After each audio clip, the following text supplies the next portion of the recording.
Hello friends, welcome back to PYQ academy. हम लोग आज के इस वीडियो में शिक्षा, मनोविज्ञान और बाल विकास से जुड़े हुए कुछ महत्वपूर्ण MCQs को सॉल्व करेंगे।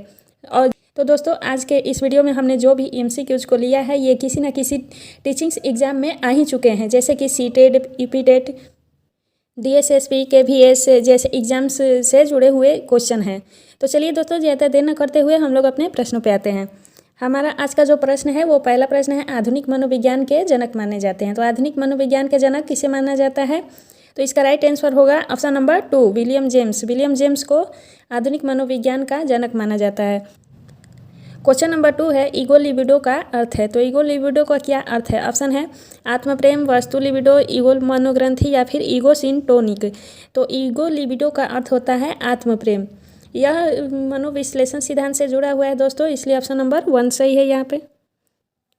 प्रश्न संख्या 3 है, E.H. एरिक्सन के अनुसार मनोलैंगिक विकास की कितनी अवस्थाएं हैं? तो मनोलैंगिक विकास की कितनी अवस्थाएं हैं पूछ रहा है। मनोलैंगिक विकास का सिद्धांत किसने दिया था?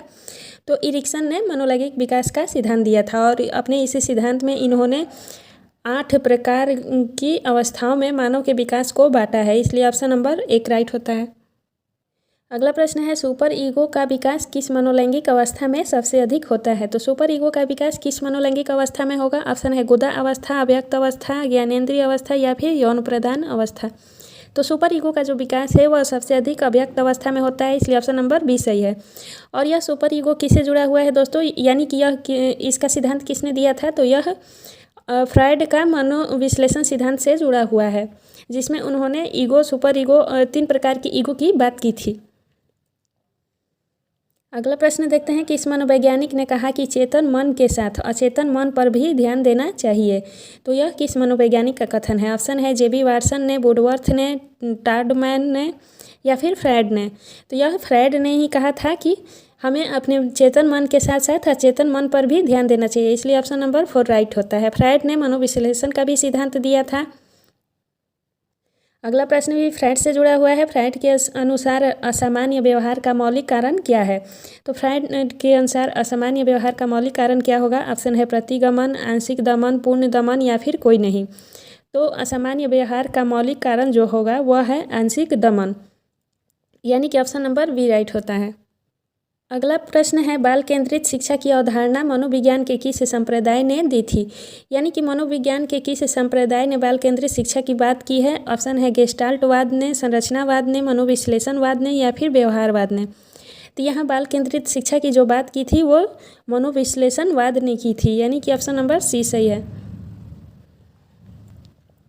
अगला प्रश्न देखते हैं दोस्तों, मनोविज्ञान आचरण एवं व्यवहार का यथार्थ विज्ञान है, यह कथन किसका है? किसने मनोविज्ञान के बारे में कहा है कि मनोविज्ञान आचरण एवं व्यवहार का विज्ञान है? ऑप्शन है स्किनर, वुडवर्थ, मैकडूगल या फिर वाटसन। तो यह जो कथन है वह मैकडूगल का कथन है, ऑप्शन नंबर सी राइट होता है। दोस्तों, अगर आप सभी को ये सेशन पसंद आ रहा होगा तो प्लीज़ इस चैनल को लाइक, शेयर एंड सब्सक्राइब जरूर करें। अगला प्रश्न देखते हैं, शिक्षा के संकुचित अर्थ में शिक्षा प्रदान की जाती है। तो शिक्षा के संकुचित अर्थ में शिक्षा किस प्रकार से प्रदान की जाती है? निश्चित स्थान पर, प्रत्येक समय व स्थान पर, जीवन पर्यंत या फिर उपर्युक्त सभी सही है।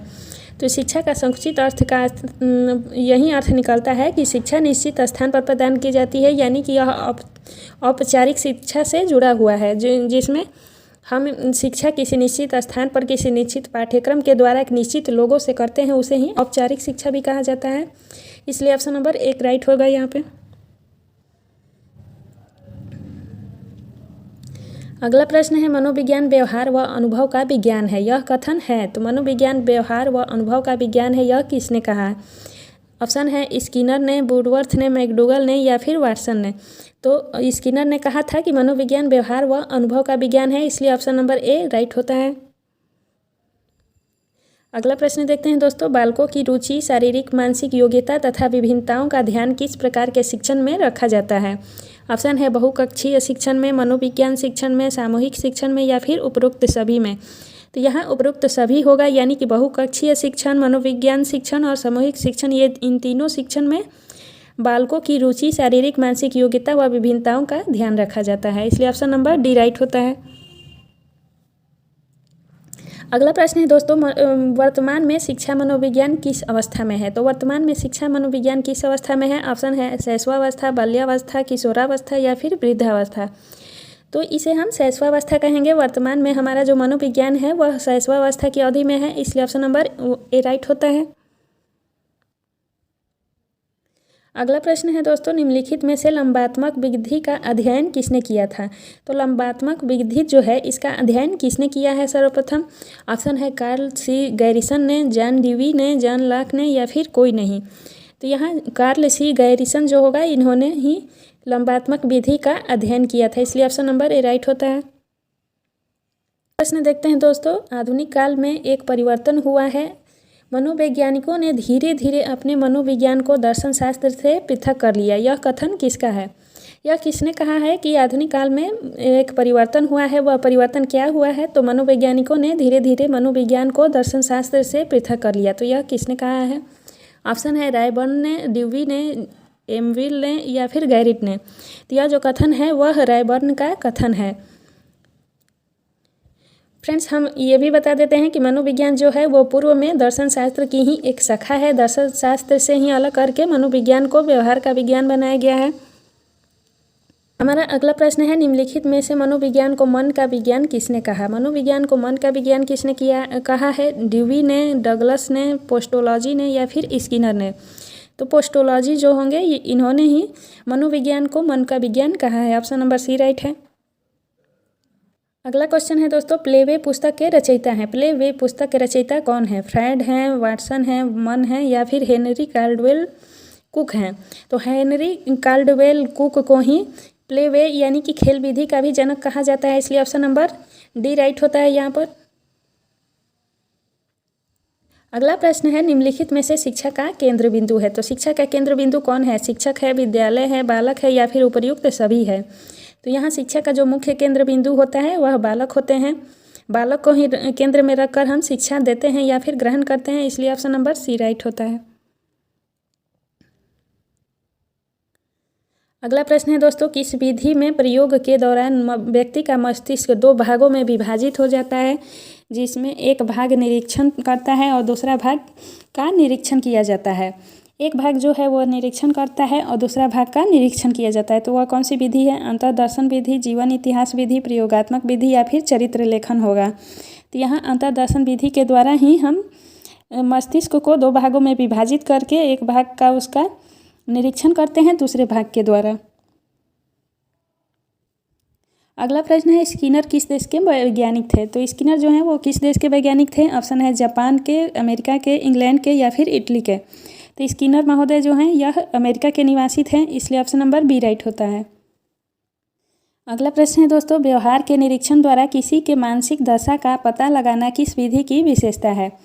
तो व्यवहार के निरीक्षण करके हम मानसिक दशा का पता लगाते हैं, वह कौन सी विधि के द्वारा करते हैं? प्रयोगात्मक विधि द्वारा, निरीक्षण विधि द्वारा, गाथा वर्णन विधि द्वारा या फिर चरित्र लेखन के द्वारा। तो यह कार्य हम निरीक्षण विधि के माध्यम से ही करते हैं, इसलिए ऑप्शन नंबर बी राइट होता है। अगला प्रश्न देखते हैं दोस्तों, थोड़ा लंबा है आंसर, उससे कोई फर्क नहीं पड़ता। मनोविज्ञान के संबंध में क्रो एंड क्रो की परिभाषा है। तो मनोविज्ञान के संबंध में क्रो एंड क्रो ने क्या परिभाषा दिया है यह पूछ रहा है। ऑप्शन है बच्चे, मुझे बच्चा दो और बताओ कि उसे क्या बनाऊं, इंजीनियर, डॉक्टर या अन्य। दूसरा परिभाषा है, किसी व्यक्ति के जन्म से लेकर वृद्धावस्था तक के अधिगम अनुभवों का वर्णन तथा धारण ही मनोविज्ञान है। तीसरा परिभाषा है, मनोविज्ञान आचरण तथा व्यवहार का यथार्थ विज्ञान है। या फिर चौथा परिभाषा है, मनोविज्ञान शिक्षा का आधारभूत विज्ञान है।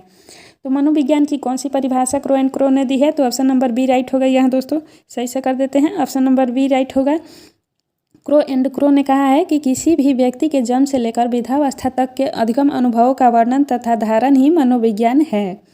तो यही ऑप्शन राइट होगा, ऑप्शन नंबर बी राइट होता है।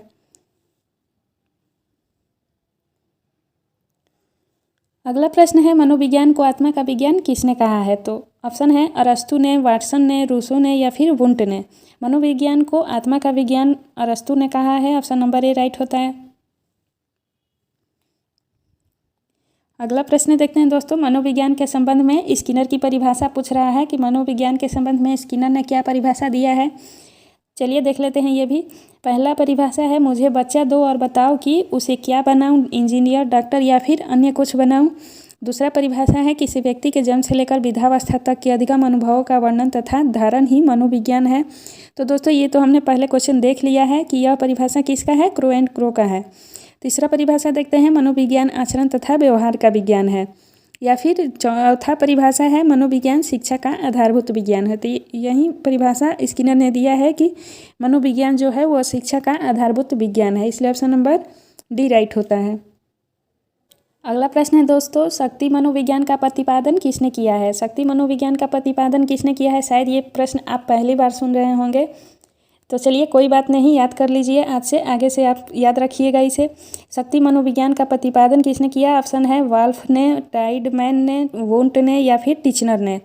तो शक्ति मनोविज्ञान का प्रतिपादन जो है वो वाल्फ ने किया था। वाल्फ मनोवैज्ञानिक है दोस्तों, इन्होंने ही शक्ति मनोविज्ञान का प्रतिपादन किया है। ये प्रश्न भी याद रखिएगा, हो सकता है आपके एग्जाम्स में पूछ ही दे कभी ना कभी। अगला प्रश्न देखते हैं, निम्नलिखित में से किसने सबसे पहले प्रश्नावली का निर्माण किया। सबसे पहले प्रश्नावली का निर्माण किसने किया था, ऑप्शन है प्लेटो ने, लेविट ने, वुडवर्थ ने या फिर ब्रूनर ने। तो यहाँ सबसे पहले प्रश्नावली का जो निर्माण किया था वो वुडवर्थ महोदय ने किया था, इसलिए ऑप्शन नंबर सी सही है। दोस्तों यहाँ हम लोग पूरे 30 प्रश्नों को सॉल्व करेंगे। अभी तक हमने 26 प्रश्नों को सॉल्व कर लिया है और 3 प्रश्न बचे हैं, उसे भी कर लेते हैं। क्रो एंड क्रो ने किस विधि के संदर्भ में कहा है, मनोविज्ञान प्रयोगों का उद्देश्य किसी निश्चित परिस्थिति या दशाओं में मानव व्यवहार से संबंधित किसी विश्वास या विचार का परीक्षण करना है। तो यह किस विधि के बारे में क्रो एंड क्रो ने कहा है, अंतर्दर्शन विधि के बारे में, बहिर्दर्शन विधि के बारे में, प्रयोगात्मक विधि के बारे में या फिर जीवन इतिहास विधि के बारे में। तो यहाँ क्रो एंड क्रो ने अंतर्दर्शन विधि के बारे में यह बात कही है कि मनोविज्ञान प्रयोगों का उद्देश्य किसी निश्चित परिस्थिति या दशाओं में मानव व्यवहार से संबंधित किसी विश्वास या विचार का परीक्षण करना है, इसलिए ऑप्शन नंबर ए राइट होता है। अगला प्रश्न है, खेलों के माध्यम से बालक में कौन सा गुण विकसित होता है। तो खेलों के माध्यम से बालक में कौन सा गुण विकसित होगा, सामाजिकता का, नैतिकता का, व्यावसायिकता का या फिर भौतिकता का। तो खेलों के माध्यम से बालक जो है वो सामाजिकता के गुण सीखते हैं, एक दूसरे के सहयोग से, इसलिए ऑप्शन नंबर ए राइट होता है। सेकेंड लास्ट क्वेश्चन आ गया दोस्तों, मनोविज्ञान को सर्वप्रथम विज्ञान का दर्जा दिलाने वाली विधि कौन सी है। मनोविज्ञान को सर्वप्रथम विज्ञान का दर्जा किस विधि ने दिया था, ऑप्शन है अंतर्दर्शन विधि, बहिर्दर्शन विधि, प्रयोगात्मक विधि या फिर जीवन इतिहास विधि। तो यहाँ प्रयोगात्मक विधि जो है वहीं से ही है, प्रयोगात्मक विधि ने ही सर्वप्रथम मनोविज्ञान को विज्ञान का दर्जा दिया था। आज का लास्ट प्रश्न आ गया दोस्तों, निम्नलिखित में से संज्ञानवादी पद्धति के जनक कौन है। ऑप्शन है वाटसन, जीन पियाजे व ब्रूनर, कोहलर व कोपका या फिर इनमें से कोई नहीं। तो यहाँ संज्ञानवादी पद्धति के जो जनक है वो जीन पियाजे और ब्रूनर हैं, इसलिए ऑप्शन नंबर बी सही है। जीन पियाजे और ब्रूनर को संज्ञानवादी पद्धति का जनक माना जाता है। ये दोनों मनोवैज्ञानिक जो हैं वो संज्ञानवाद से जुड़े हुए हैं। इसके अलावा भी यहाँ वाइगोस्की महोदय भी होंगे, वो भी संज्ञानवाद से जुड़े हुए हैं। तो दोस्तों उम्मीद है आप सभी को आज का ये सेशन पसंद आया होगा। तो हमारे चैनल को लाइक, शेयर एंड सब्सक्राइब जरूर कीजिएगा और हमारे साथ जुड़े रहें। तब तक के लिए धन्यवाद।